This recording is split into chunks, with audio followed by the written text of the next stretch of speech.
നമസ്കാരം. എല്ലാ സഹോദരി സഹോദരന്മാർക്കും ഒരു പുതിയ വീട്ടിലേക്ക് സ്വാഗതം. ജോൺസൺ കുമ്മനാട് എന്ന് വന്ന പാസ്റ്ററുമായിട്ട് നടത്തിയ ഒരു ചർച്ചയാണ് നിങ്ങൾ മുമ്പിൽ കൊണ്ടുവരുന്നത്. നിലവിളക്ക് കത്തിക്കുന്നതുമായി ബന്ധപ്പെട്ട് ഒരു വലിയ ചർച്ച ഈ സമൂഹത്തിൽ നടന്നു. എന്നാൽ അദ്ദേഹം എഴുതിയ ഒരു പോസ്റ്റ് ആൾക്കാർ ഒട്ടനവധി ഷെയർ ചെയ്തപ്പോൾ എനിക്ക് ഒരുപാട് സംശയങ്ങളുണ്ടായി. ആ സംശയങ്ങളെ ആസ്പദമാക്കിക്കൊണ്ട് അദ്ദേഹത്തോട് ഫോൺ വിളിക്കുകയും ആ വിഷയത്തെക്കുറിച്ച് ചർച്ച ചെയ്യുകയും ചെയ്തു. ആ ചർച്ചയാണ് നിങ്ങൾ മുമ്പിൽ കൊണ്ടുവരുന്നത്. എന്തെങ്കിലും വാസ്തവമോ സത്യമുണ്ടെങ്കിൽ, എന്തെങ്കിലും നിങ്ങൾക്ക് സംസാരിക്കണമെങ്കിൽ കമന്റ് ചെയ്യുക, വിമർശിക്കാം, അനുകൂലിക്കാം. അപ്പോൾ ജോൺസൺ കുമ്മനാടുമായി ഞാൻ നടത്തിയ ചർച്ച. God bless you. ഞാൻ ഇനി ചുരുക്കി പറയാം. ഒരു കാര്യം ഞാൻ ചോദിക്കുകയാണ്. ഫസ്റ്റ് സത്യസന്ധമായ ഒരു അഭിപ്രായം ആഗ്രഹിക്കുകയാണ്. ഞാൻ ചോദിക്കുന്നത്, ഇന്ന് നമ്മുടെ ഈ പെന്തക്കോസ്ത് സമൂഹത്തിനകത്ത് നടക്കുന്ന ഒട്ടനവധി വേദപുസ്തക വിരുദ്ധമായ ഒന്നാമത്തെ കാര്യം എന്താണ്? ഈ കേസ്, അതായത് നേതാക്കന്മാരും വിശ്വാസികളും വേദപുസ്തകം വിലക്കുന്ന ഒരു കേസ്, നൂറുകണക്കിന് കേസ്, അതായത് അസംബ്ലീസ് ഹോളിലായിക്കൊള്ളട്ടെ, ഈ ചർച്ച ഹോളിലായിക്കൊള്ളട്ടെ, IPC ഓരോരുത്തർക്കും വേദപുസ്തകം വിലക്കുന്ന, ദേവസ്വം ഒരിക്കലും പോകലെന്ന് പറയുന്ന കേസുകളുടെ കൂമ്പാരമാണ്. അപ്പോ ഒന്ന് ആലോചിച്ച് നോക്കൂ. ഞാൻ ചോദിക്കുന്നത് ഒരു തുലനമല്ല ചോദിക്കുന്നത്, ഒന്നിനെ ന്യായീകരിക്കാൻ വേണ്ടി ചോദിക്കുകയല്ല. ഞാൻ ചോദിക്കുന്നത്, വേദപുസ്തകം വിലക്കുന്ന കോപം, ക്രോധം, ഈർഷ്യ, ശാഠ്യ, ദ്വന്ദ്വപക്ഷത, ഭിന്നത, അസൂയ എന്ന് പറയുന്ന ഒട്ടനവധി ഗുരുതരമായ ജഡത്തിന്റെ പ്രവൃത്തികൾ അസംബ്ലീസ് കോഡിനകത്തും നമ്മുടെ ഈ IPCക്കകത്തും ചർച്ച കോഡിനകത്തും ഇത് കാണുകയും അത് പബ്ലിക് സമൂഹം കാണുകയും ചെയ്യുമ്പോൾ നമ്മൾ വിളക്കിന് വേണ്ടി സംസാരിക്കുന്നത് തികച്ചും ഒരു പരിഹാസമല്ലേ? അത് കറക്റ്റാണ്. അത് പറയുമ്പോൾ തന്നെ, നമ്മളിപ്പോ ഇങ്ങനെയുള്ള അനാചാരങ്ങൾക്കെതിരെ പറയുമ്പോൾ തന്നെ നമ്മുടെ അവകാശങ്ങളെ എതിർക്കുമ്പോൾ, അതെന്റെ അവകാശമാണെന്ന് സ്ഥാപിക്കാൻ ശ്രമിക്കുമ്പോൾ തന്നെ നമ്മുടെ ഇടയിൽ സംഭവിച്ചുകൊണ്ടിരിക്കുന്ന മൂല്യച്യുതിക്കെതിരെയും ശബ്ദം ഉയർത്തേണ്ടിയിരിക്കുന്നു. കാരണം ദൈവവചനത്തിൽ എന്താണ് പുതിയ നിയമസഭയ്ക്ക് കൊടുത്തിരിക്കുന്ന ചെയ്യേണ്ട കാര്യങ്ങളും ചെയ്യരുതാത്തത് എന്തെന്ന് കൃത്യമായി എഴുതി തന്നിട്ടുണ്ട്. അത് പഠിപ്പിക്കാൻ നമ്മുടെ പാസ്റ്റേഴ്സിന് കഴിയുന്നില്ല, ഇല്ലെങ്കിൽ അത് പഠിച്ചവർ ഇത് പ്രാവർത്തികമാക്കുന്നില്ല എന്നുള്ളത് സമൂഹത്തിൽ നമ്മെ അപഹാസ്യരാക്കുന്നതിന്റെ ഏറ്റവും വലിയൊരു പങ്ക് വഹിക്കുന്ന കാര്യമാണ്. അപ്പൊ വചനത്തിലേക്ക് മടങ്ങി വരിക എന്നുള്ളത് മാത്രമേ ഉള്ളൂ ഇതിനകത്ത് ചെയ്യാൻ പറ്റുന്നത്. നമ്മുടെ എല്ലാ സഭകളും, ഞാൻ മനസ്സിലാക്കിയ ഒരു കാര്യം പറയാം. ഒരു സഭാ പാസ്റ്റർ ഒരു ചർച്ചിന്റെ ശുശ്രൂഷകനായി ഇരിക്കുമ്പോൾ മിക്കവാറും എല്ലാ വലിയ സഭകളിലും അതിഥികളായി എത്താറുണ്ട്. അപ്പൊ അതിഥികളായി എത്തുന്നവർക്ക് ദൈവവചനം പ്രസംഗിക്കാൻ സമയം കൊടുക്കുന്നത് കൊണ്ട് ദൈവദാസന്റെ 3 വർഷത്തെ ശുശ്രൂഷയുടെ ഒരു 90% സങ്കീർത്തന പുസ്തകങ്ങളിലെ പ്രബോധനങ്ങൾക്ക് വേണ്ടി മാത്രം മാറ്റിവെക്കാനേ കഴിയുന്നുള്ളൂ. പക്ഷെ ഈ സങ്കീർത്തന പുസ്തകങ്ങളിലെ പ്രബോധനങ്ങൾ എന്ന് പറയുന്നത് ന്യായപ്രമാണത്തിന്റെ ആത്മാവിൽ എഴുതിയിരിക്കുകയാണ്. അവിടെ ക്ഷമിക്കാനോ സഹിക്കാനോ ഒന്നും പഠിപ്പിക്കുന്നില്ല. നിന്റെ കണ്ണ് തകർക്കുന്നവന്റെ കണ്ണ് നീ തകർത്തു, നിന്റെ പല്ല് പറിക്കുന്നവന്റെ പല്ല് നീയും പറിച്ചോളാനാണ് ന്യായപ്രമാണം. എന്നാൽ അവിടെ നിന്ന് കൃപയുടെ സുവിശേഷത്തിലേക്ക് ക്രിസ്തു നമ്മെ കൂട്ടിക്കൊണ്ടുവരുമ്പോൾ അവർക്ക് വേണ്ടി പ്രാർത്ഥിക്കാനും അവരോട് ക്ഷമിക്കാനും പറയുന്നത് എത്ര സഭയിലാണ് ഇത് പഠിപ്പിക്കുന്നേ? അപ്പോൾ ബൈബിൾ ക്ലാസ്സുകൾ ഇന്നില്ല, ദൈവവചനം പഠിപ്പിക്കുന്നില്ല, ലേഖനങ്ങൾ പഠിപ്പിക്കാൻ ദൈവദാസന്മാർക്ക് അറിയില്ല.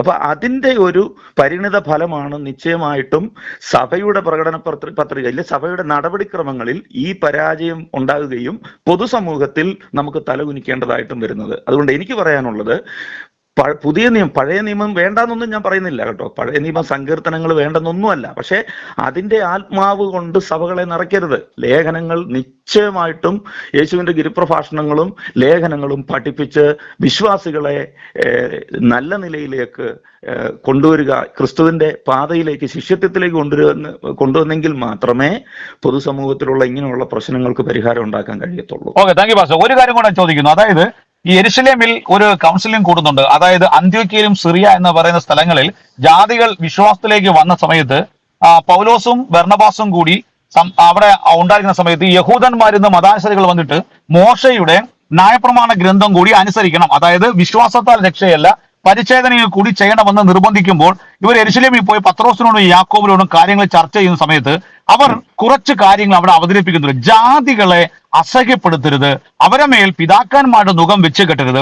അവിടെ ഒരു 4-5 കാര്യം പറയുന്നുണ്ട്. അപ്പോൾ അന്നത്തെ കാലഘട്ടത്തില് പത്രോസ് അപ്പോസ്തലൻ എഴുതി വെച്ചിരിക്കുന്ന വേദപുസ്തകത്തിലുള്ള കാര്യം ഇങ്ങനെ ഉള്ളപ്പോൾ പരസംഗം, വിഗ്രഹ മാലിന്യം, അപ്പോൾ തന്നെ ശ്വാസം മുടിച്ചാത്തത്, പിന്നെ ഇങ്ങനെ ഒരു പറയുന്നുണ്ട്. അപ്പൊ ഇങ്ങനെ പറയുന്ന സമയത്ത് ജാതികളുടെ മേൽ ഇത്തരത്തിലുള്ള ഭാരം മുഖം വെക്കരുതെന്ന് കൃത്യമായി തന്നെ അവർ പറഞ്ഞ് ഇത് മാത്രം അവരെടുത്ത് കാണിക്കുമ്പോൾ ജാതികളിൽ നിന്ന് രക്ഷിക്കപ്പെട്ടു വരുന്ന ആൾക്കാരുടെ ഇടയിൽ നമ്മൾ വീണ്ടും വീണ്ടും വേദപുസ്തകത്തിൽ ഇല്ലാത്ത കാര്യങ്ങളെ അല്ലെങ്കിൽ കൾച്ചർ ബേസിൽ പല പാസ്റ്റർമാരും സ്വന്തം അഭിപ്രായത്തിൽ അടിച്ചേൽപ്പിക്കുന്ന ഒരു ഉപദേശമാണോ ഇത്തരത്തിലുള്ള കാര്യങ്ങൾ? അതെങ്ങനെ കാണുന്നു?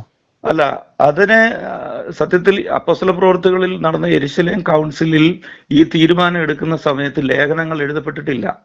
ധന്യനായ പൗലോസ് ലീഹയെ ന്യായപ്രമാണത്തിന്റെ തലമുടി നാരിഴ കീറി വ്യാഖ്യാനിക്കാൻ കെൽപ്പുണ്ടായിരുന്ന പൗലോസിനെ കർത്താവ് വിളിച്ച് അറബിയിലേക്ക്, അത് എവിടെയാണെന്ന് രഹസ്യമാണ് ആ 3.5 വർഷം പൗലോസിന്റെ ജീവിതത്തിൽ. അവിടെ നിന്ന് പൗലോസ് പുറത്തു വരുന്നത് ഞാൻ കർത്താവിങ്കിൽ നിന്ന് പ്രാപിക്കുകയും നിങ്ങൾ കേൾപ്പിക്കുകയും ചെയ്തത് എന്തെന്ന് പറഞ്ഞുകൊണ്ടാണ്. അപ്പൊ അദ്ദേഹത്തിൽ കൂടെ എഴുതപ്പെട്ട 14 ലേഖനങ്ങൾക്കകത്താണ് ദൈവസഭയുടെ നടപടിക്രമങ്ങളെ കുറിച്ച് കൃത്യമായിട്ട് രേഖപ്പെടുത്തിയിരിക്കുന്നത്. എന്നാൽ യെരുശലേം സുന്നഹദോസ് നടക്കുന്ന സമയത്ത് ഈ ലേഖനങ്ങളൊന്നും എഴുതപ്പെട്ടിട്ടില്ല. അപ്പൊ അങ്ങനെ എഴുതി ഒരു ബുക്കാക്കി നമ്മുടെ കയ്യിൽ കിട്ടിയതിന് ശേഷം വീണ്ടും നമ്മൾ അത് വിശ്വാസികളെ പഠിപ്പിക്കാതെ, അത് നടപടിയിലേക്ക് കൊണ്ടുവരാൻ ശ്രമിക്കാതെ നമ്മൾ കണ്ണടച്ച് ഇരുട്ടാക്കുന്നത് കൊണ്ടുള്ള ദോഷമാണ് ഇപ്പോൾ സംഭവിക്കുന്നത്. അതുകൊണ്ട് ലേഖനങ്ങൾ കൃത്യമായിട്ട് പഠിപ്പിക്കണം. അത് പഠിക്കണം പുതിയ നിയമസഭയുടെ ശുശ്രൂഷകരാകുന്ന പാസ്റ്റേഴ്സ്. എങ്കിൽ മാത്രമേ ജനത്തെ ആ ഒരു നടപടിയിലേക്ക് കൊണ്ടുവരാൻ, ആ നടപ്പിലേക്ക് കൊണ്ടുവരാൻ കഴിയുകയുള്ളൂ. സമൂഹത്തിൽ നിന്ന് മുന്നോട്ട് വെക്കുന്ന ആശയം, അദ്ദേഹത്തിന്റെ സ്റ്റേറ്റ്മെന്റിൽ പറയുന്നത് എനിക്ക് പാസ്റ്റർമാരെ അറിയാം. അപ്പോ പാസ്റ്റർമാരാണ് അന്ധവിശ്വാസം പ്രചരിപ്പിക്കുന്നത് ഇതുപോലെയുള്ള. അപ്പോ ആ അന്ധവിശ്വാസം പ്രചരിപ്പിക്കുന്ന പാസ്റ്റേഴ്സ് ആണെന്ന് തെളിയിക്കാനായിട്ട് അദ്ദേഹം ജാതകത്തിന്റെ കാര്യം പറയുന്നുണ്ട്. പിന്നെ തങ്ങൾ എന്തോ ഉണ്ണിയപ്പം കഴിച്ച കാര്യമൊക്കെ പറയുന്നുണ്ട്.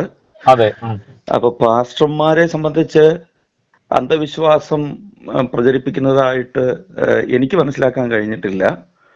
അന്ധവിശ്വാസത്തിന്റെ ഏതെങ്കിലും തരത്തിൽ അന്ധവിശ്വാസത്തെ ഇല്ലാതാക്കാൻ ശ്രമിച്ചിട്ടുണ്ടെങ്കിൽ അത് ഇവിടെ കേരളത്തിലെ തന്നെ മിഷണറിമാരുടെ വരവോടുകൂടിയും പിന്നെ അവരെ തുടർന്ന് വന്ന ദൈവവചനം പഠിച്ച പാസ്റ്റേഴ്സാണ് ഇത്തരത്തിലുള്ള അന്ധവിശ്വാസത്തിന് എതിരെ നിന്ന് സംസാരിക്കുന്നത്. എന്നാൽ അവർക്ക് ആക്ഷേപം എന്ന നിലയിൽ ചിലരിപ്പോഴും ചിലതൊക്കെ പ്രചരിപ്പിക്കുന്നുണ്ട്. അത് ദൈവവചനത്തിൽ അവർക്ക് അടിസ്ഥാനപരമായ ജ്ഞാനമില്ലാത്തവരാണ് അത്തരത്തിലുള്ള എന്തെങ്കിലുമുള്ള അന്ധവിശ്വാസം പ്രചരിപ്പിക്കുന്നത്. പിന്നെ ഇദ്ദേഹത്തെ സംബന്ധിച്ച്, ഗണേഷ് സാറിനെ സംബന്ധിച്ചിടത്തോളം അദ്ദേഹത്തിന് ഏത് പാസ്റ്ററുമായിട്ടാണ് കൂടുതൽ ബന്ധമെന്ന് മലയാളികളായിട്ടുള്ള അരിയാഹാരം കഴിക്കുന്നവർക്കെല്ലാം അറിയാം. ഞാൻ അദ്ദേഹത്തിന്റെ പേര് പറയാൻ താല്പര്യപ്പെടുന്നില്ല. കാരണം അദ്ദേഹം നന്നായിട്ട് മാർക്കറ്റ് ചെയ്തിട്ടുണ്ട് ഗണേഷ് സാറിനെ. അത് സോഷ്യൽ മീഡിയ വഴി എല്ലാവരും കണ്ട കാര്യമാണ്. അപ്പോ അത്രയും അടുപ്പമുള്ള ഒരു രാഷ്ട്രീയ നേതാവിനോട് അറ്റ്ലീസ്റ്റ് പെന്തക്കോസ്ത് എന്ന് പറഞ്ഞാൽ എന്താണെന്നെങ്കിലും മനസ്സിലാകത്തക്ക നിലയിൽ പറഞ്ഞു കൊടുക്കേണ്ടത് ആ പാസ്റ്ററുടെ ഉത്തരവാദിത്വമായിരുന്നു. അപ്പം ഗണേഷ് സാറിന്റെ വാക്കുകൾ കേട്ടപ്പോൾ എനിക്ക് മനസ്സിലായത് അദ്ദേഹത്തിന് ക്രിസ്ത്യൻസിനെ കുറിച്ച് ഒരു നല്ല ധാരണ പോലും ഇല്ല. എന്താണ് കാത്തലിക്സിന്റെ പഠിപ്പിക്കൽ, മറ്റ് എപ്പിസ്കോപ്പൽ സഭകളുടെ പഠിപ്പിക്കലും പെന്തക്കോസും ആയിട്ടുള്ള വ്യത്യാസം എന്താന്ന് പോലും അദ്ദേഹത്തിന് അറിയത്തില്ല. അപ്പം അത് എന്താണ് പെന്തക്കോസ് എന്ന് ഒരു ഒറ്റ വായനയിൽ അദ്ദേഹത്തിന്റെ ചെവി അത് എത്തിയാല് എന്താണ് പെന്തക്കോസ് എന്ന് അദ്ദേഹത്തിന് ജസ്റ്റ് ഒന്ന് മനസ്സിലാക്കാൻ വേണ്ടി ആണ് ഞാൻ ആ പോസ്റ്റ് ഇട്ടത്. മനസ്സിലാകുന്നുണ്ടോ? അപ്പൊ ആ പോസ്റ്റ് ഇപ്പോൾ ഒരുപാട് ആൾക്കാർ ഷെയർ ചെയ്തു. അപ്പം അങ്ങനെ ഒരു ഷെയറിങ് ഈ ഫേസ്ബുക്കിൽ വന്നതുകൊണ്ടാണ് ഞാൻ പാസ്റ്ററെ വിളിച്ചത്.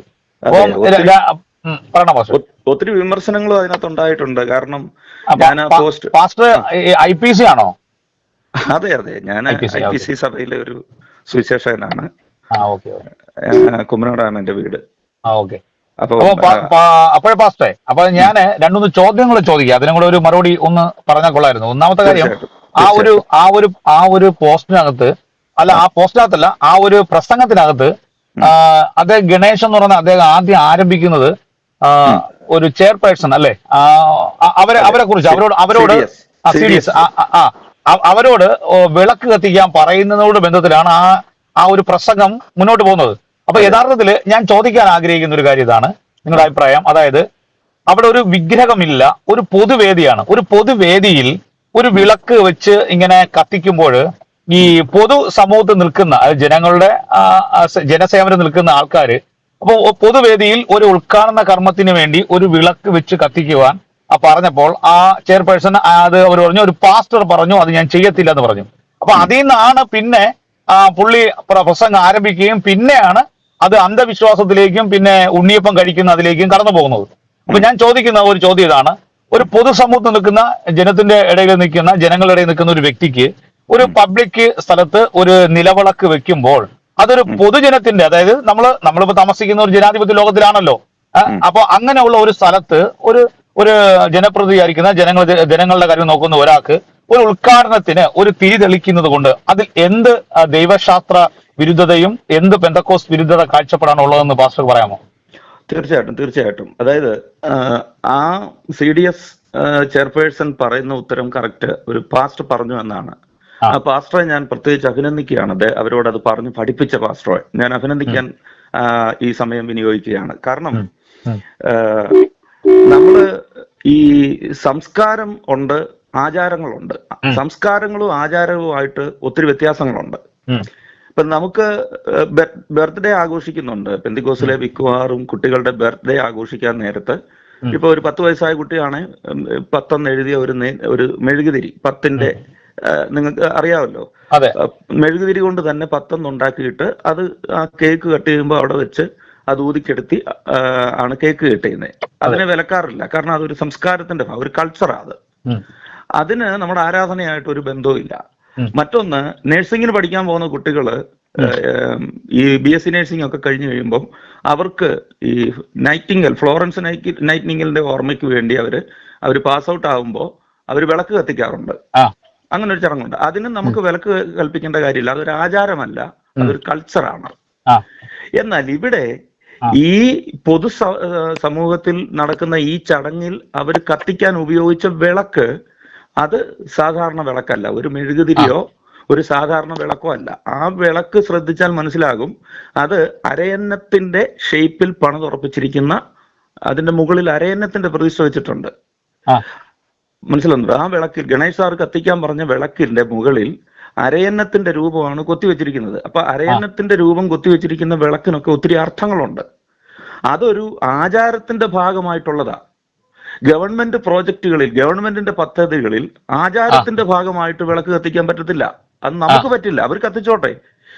അപ്പൊ ഞങ്ങൾ ആചാരത്തിന്റെ ഭാഗമായി വിളക്ക് കത്തിക്കുന്നു എന്ന് പറയുന്നത് പോലെ തന്നെ എന്റെ രാഷ്ട്രം എനിക്ക് തരുന്ന അവകാശമാണ് ഞാനത് കത്തിക്കുന്നില്ല എന്ന് പറയുവാനുള്ള അവകാശം.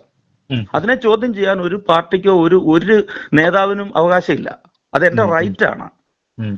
അപ്പോൾ അതൊരു കേവലം ഒരു LED ബൾബ് ഓൺ ചെയ്യാനല്ലല്ലോ പറഞ്ഞേ.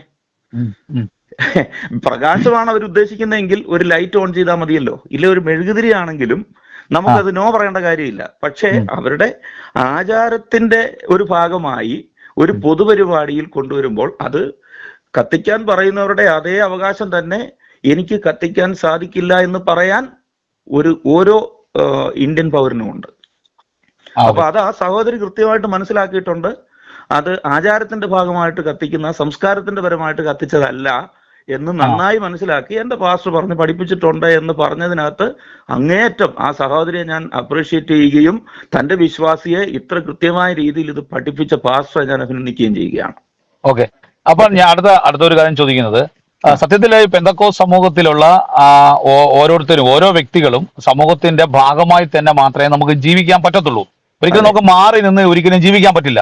ഇപ്പൊ അവിടെ ഒരു വിളക്ക് കത്തിച്ചു വെച്ചിരിക്കുന്നത് ഒരു ആചാരത്തിന്റെ ഭാഗമാണെന്ന് കൺഫേം ആണെങ്കിൽ ഓക്കെ, അത് സത്യസന്ധമായ കാര്യം തന്നെയാണ്. പക്ഷെ ഒരു വാടാക്കി എടുത്തുകൊണ്ട് വരുന്ന ഒരു വിളക്ക്, അതിന്റെ പുറത്ത് ചിലപ്പോൾ അരയന്നം ഒന്നൊക്കെ കാണാം. പക്ഷെ അത് ഒരു പൊതുവിലുള്ള ഒരു കാര്യത്തിനെ സമ്മതിക്കാൻ വേണ്ടി മാത്രമാണ് അത് കൊണ്ടുവന്നെന്നാണ് നമ്മൾ മനസ്സിലാക്കിയെടുക്കുന്നത്. പക്ഷെ അത് അവിടെ വിഗ്രഹമോ മറ്റൊന്നും തന്നെ അവിടെ ഇല്ല. അത് ഒരു ഉദ്ഘാടന വേദിയിൽ തിരിതെളിക്കുന്നു എന്ന അർത്ഥം മാത്രമേ വരുന്നുള്ളൂ. പക്ഷെ അതൊരു ആചാരത്തിന്റെ ഭാഗമായിട്ടാണ്, ഒരു ഹൈന്ദവ ആചാരത്തിന്റെ ഭാഗമായിട്ട് ഒരു പൊതു സമൂഹത്തെ മൊത്തമായിട്ട് ഉപയോഗിക്കുകയാണെങ്കിൽ അത് തികച്ചും തെറ്റായ കാര്യമാണ്. അപ്പൊ പാസ്റ്റർ പറഞ്ഞ ആശയത്തെ നമുക്ക് മനസ്സിലാക്കാൻ കഴിയും. പക്ഷെ അത് ഒരു പൊതുജനങ്ങൾ എല്ലാവരും ഉൾപ്പെട്ട് നിൽക്കുന്ന ഒരു ഉദ്ഘാടന വേദിയാണെങ്കിൽ അതിന്റെ വിളക്കിന്റെ അരയന്നമോ വിളക്കിൽ തൂക്കിയിരിക്കുന്ന പൂവോ ഇതൊന്നും നമ്മൾ നോക്കാതെ ഒരു ഉദ്ഘാടന വേദിയാണെങ്കിൽ അത് തിരിതെളിക്കുന്നതുകൊണ്ട് കുഴപ്പമില്ല എന്നാണ് ഞാൻ മനസ്സിലാക്കുന്നത്. അപ്പൊ അവിടെ നിൽക്കട്ടെ. മൂന്നാമത്തെ ഒരു ചോദ്യം എന്ന് പറയുന്നത് ഇതാണ്: ഈ പൊതുസമൂഹത്തിൽ പെന്തക്കോസ്തുകാര് അടയാളപ്പെടുത്താൻ ശ്രമിക്കുന്നത് എന്താണ്? അതായത് വിളക്ക്, വെള്ളവസ്ത്രം, മീശ, ഇങ്ങനെയുള്ള കാര്യങ്ങൾ, ചില കാര്യങ്ങൾ അടയാളപ്പെടുത്താൻ ശ്രമിക്കുന്നു. ഇപ്പൊ തന്നെ ഗണേഷ് അദ്ദേഹം പറഞ്ഞ വിളക്കിനാണ് നമ്മൾ വിഷയമാക്കിയിട്ടിരിക്കുന്നത്. യഥാർത്ഥത്തിൽ നമ്മൾ ചെയ്യേണ്ടത് ഇതിനേക്കാൾ ഉപരിയായി അവിടെ ഒരു പരിഹാസം നടക്കുന്നുണ്ട്. കാര്യം ആൾക്കാർ നമ്മൾ അക്സെപ്റ്റ് ചെയ്യുന്നത് ഇങ്ങനെയാണ്. അക്സെപ്റ്റ് ചെയ്യണേ അവരിങ്ങനെ ഗണേഷ് കുമാർ സംസാരിച്ചപ്പോൾ അവരുടെ പൊതു വേദിയിൽ നിന്നൊരു ചിരി പടരുകയാണ്. യഥാർത്ഥത്തിൽ ജനങ്ങൾ എങ്ങനെയാണ് നമ്മളെ നോക്കി കാണുന്നത് എന്നുള്ളത് ആ ചിരിയിൽ മനസ്സിലാവുന്നുണ്ട്. അപ്പൊ യഥാർത്ഥത്തിൽ അങ്ങനെ ഒരു ചിരി സൃഷ്ടിച്ചത് പെന്തക്കോസ്ത് സമൂഹമല്ലേ? കാരണം നമ്മൾ ഈ സമൂഹത്തിലേക്ക് ഇറങ്ങിച്ചെന്ന് നന്മ എന്താണ് എന്ന് പറഞ്ഞു കൊടുക്കാൻ, നന്മ എന്താണെന്ന് ബോധ്യപ്പെടുത്താൻ നമുക്ക് കഴിയാത്തത് കൊണ്ടും നല്ല നന്മ കൊണ്ട് ജനങ്ങളെ അടയാളപ്പെടുത്താതെ പോകുന്നത് കൊണ്ട് മാത്രമല്ലേ ഇത്തരത്തിലുള്ള വിമർശനം ഉണ്ടാകുകയും നമുക്ക് വിളക്കിനെ കുറിച്ചും മീശയെക്കുറിച്ചും വസ്ത്രത്തെക്കുറിച്ചും മാത്രമേ നമുക്ക് സംസാരിക്കാനുള്ളൂ. ഇനിയും നമുക്ക് നന്മകൾ കൊണ്ട് സമൂഹത്തിൽ അടയാളപ്പെടുത്തേണ്ട കാലഘട്ടം കഴിഞ്ഞോ? അതിനെക്കുറിച്ച് എന്ത് പറയുന്നു? നമുക്ക് നന്മ പ്രവർത്തനങ്ങൾ സമൂഹത്തിന്റെ ഭാഗമായി ചെയ്യുന്നതോടൊപ്പം തന്നെ നമ്മുടെ വിശ്വാസം എന്താണെന്ന് മറ്റുള്ളവരോട് അറിയിക്കാനും അത് വെളിപ്പെടുത്താനുമുള്ള റൈറ്റ് ഉണ്ട്.